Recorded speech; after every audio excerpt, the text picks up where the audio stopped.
Welcome to your deep dive. Ready to dig in? Today we're tackling the often overlooked world of self-care for caregivers.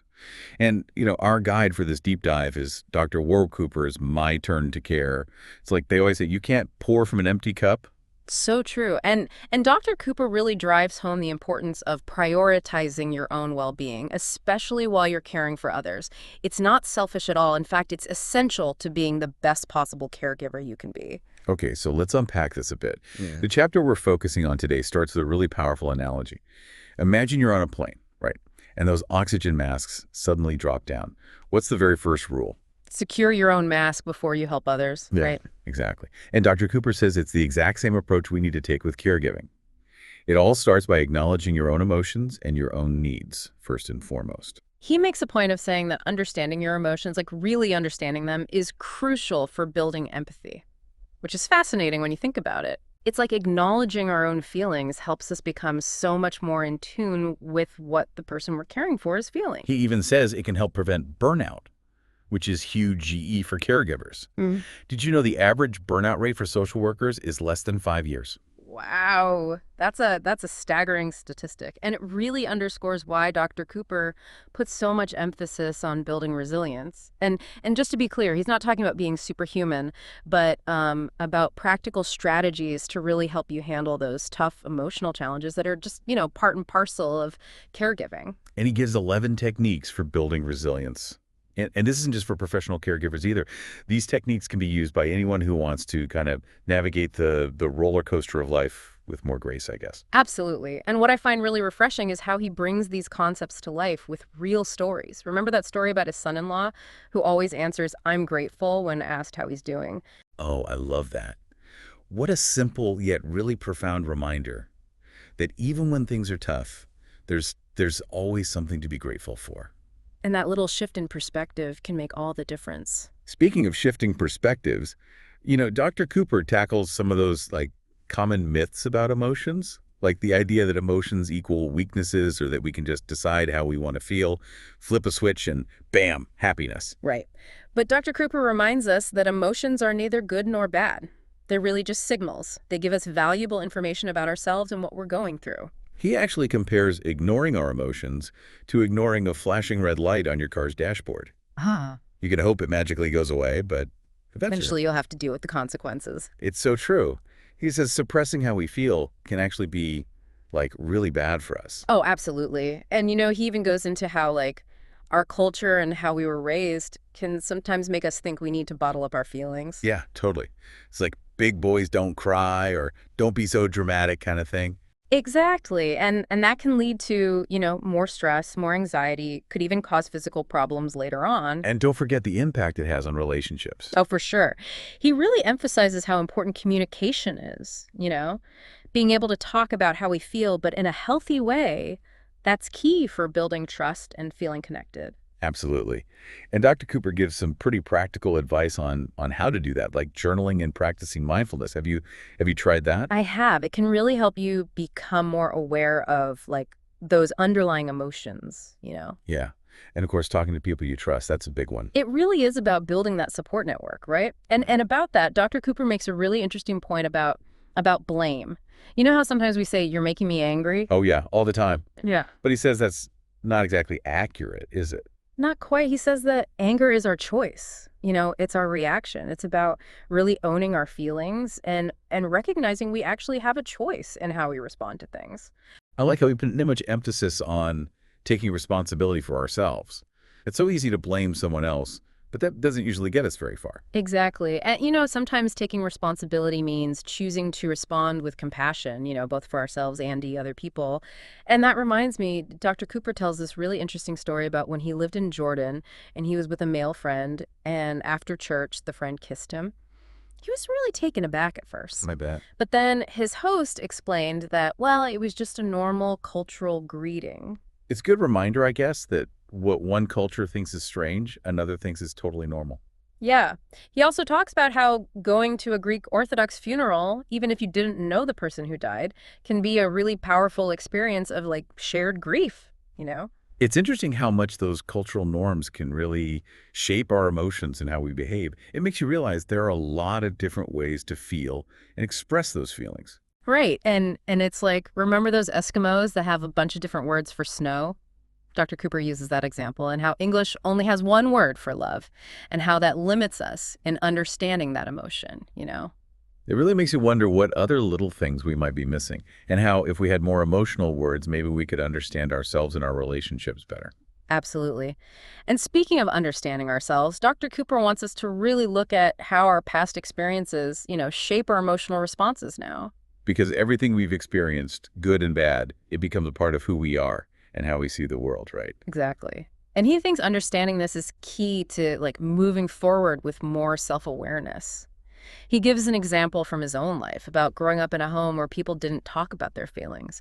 It actually made him less aware of his own feelings, especially as a young man. It makes you think about how much those early experiences can have a lasting impact on how we process and express our emotions. It's like these patterns are so ingrained, we don't even realize they're there. He compares it to those people who use the same swear word for every emotion. There's no nuance or real understanding. So true. He also talks about emotional conditioning, right?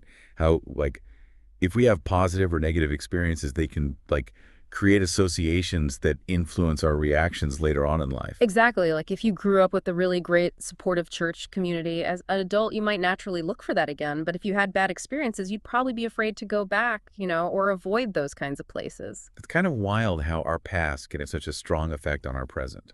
It really is. And a lot of times these patterns can hold us back without us even knowing it. Hmm. He also talks about how trauma can affect how we respond emotionally, leading to things like higher anxiety or avoiding things. It's a good reminder that trauma can leave deep scars, and sometimes those scars need specific care and help to heal. Absolutely. And Dr. Cooper says it's really important to, if you need it, get professional help. He says it's brave to ask for help, not weak. And it's interesting how he brings in attachment theory, too. Oh, absolutely. That's like such a fundamental idea when we're talking about how our emotions develop. For sure. For sure. Can you give us a little refresher on that? Of course. So attachment theory basically says all those relationships we have early on, especially with our parents or whoever our main caregivers were, those relationships can have a huge impact on how we deal with our emotions and how we connect with other people as adults. It's like those early experiences kind of lay the groundwork for all our future relationships, don't they? Exactly. When we have those really secure attachments from the beginning, it can set us up for being emotionally stable and having healthy relationships down the road. But what about when those early attachments were, not so secure? Well, it can definitely make it harder to build and keep healthy relationships as an adult. Like we're carrying around all this baggage. It's pretty amazing how much those early experiences shape us. But Dr. Cooper doesn't stop there. He goes on to talk about how important personal responsibility is. Yes. He really believes we need to own our emotions. He says even though we can't always control how we feel, we always have control over how we react. So it's not about pretending we don't have those feelings, Yeah. but about deciding how we're going to act. Exactly. And that means realizing we always have a choice. It's so easy to blame other people for how we feel, but that doesn't really help us move forward. It's like that saying, being angry is like drinking poison and expecting the other person to die. Right. Dr. Cooper gives some really useful strategies for taking ownership of our emotions and what we do. Things like self-reflection, journaling, trying mindfulness practices. I love his example of the warning light on your car's dashboard. Uh, Our gut reaction is, oh no, something's broken. But sometimes it's just a little reminder to, check something. it's like we automatically jump to labeling our emotions as bad without stopping to think about what they're trying to tell us. So true. And sometimes that means having those hard conversations with ourselves and with other people. He's all about being open and honest, both when it comes to saying what we need and really listening to what other people need. It's about finding that sweet spot between being true to ourselves and still being considerate of the people in our lives. And that probably means setting boundaries sometimes too, right? Absolutely. Boundaries are huge when it comes to protecting ourselves emotionally. He also talks about forgiveness, too. You mean forgiving ourselves and other people? Both. He says if we're hanging on to anger or keep reliving old hurts, it keeps us stuck in all that negativity. It's like that saying, forgiveness is a gift you give to yourself. Exactly. Dr. Cooper's overall message is really empowering. He says every single one of us has the ability to grow and change. And that's encouraging to hear. It's not about being perfect, but about making the effort to do things differently. And he has this great comparison. He talks about personal growth like it's writing a novel. Okay, I like where this is going. He says that in the same way an author imagines these whole worlds and gets inside their characters' heads, we're doing the same thing with our own lives. Through the things we go through, our relationships, the choices we make. So we basically become the authors of our own lives. Exactly. And once we own that role, we can start changing those negative stories and create chapters that are more fulfilling, more meaningful. It's realizing that we have power, that we can choose a different path, even if it's a little scary at first. And sometimes it's those uncomfortable moments that show us how strong and resilient we actually are, even if we didn't know it before. We're capable of so much more than we think, aren't we? Absolutely. And one of the things I really like about Dr. Cooper's approach is how practical it is. He doesn't just talk about these ideas in a vague way. He gives you actual steps you can take. Yeah, he provides tools and strategies for dealing with stress, communicating more clearly, setting healthy boundaries, and building stronger connections. It's all about giving us the power to make positive changes. And he reminds us that growing as a person is a journey, not a destination. We're going to hit bumps in the road. There will be setbacks. There always are. But it's about treating ourselves with the same kindness and understanding we'd give to a friend who's struggling. And remembering we don't have to go through it alone. Talking to someone, whether it's family, friends, a therapist, a support group, it can make all the difference. It's realizing we're all in this together. Asking for help is a sign of strength, not a weakness. And, Dr. Cooper even talks about the spiritual side of caregiving. He suggests that our faith, if we have one, can be a source of comfort and strength when things are tough. He reminds us there's often a bigger picture, a purpose we don't always understand right away. And surrendering to that can bring us peace and help us see things differently. He leaves us with this really beautiful image. He compares caregivers to shepherds. Guiding and protecting their flock, leading them to peaceful places. Just like a shepherd takes care of their sheep, caregivers offer care, support, and guidance to the people who need it most.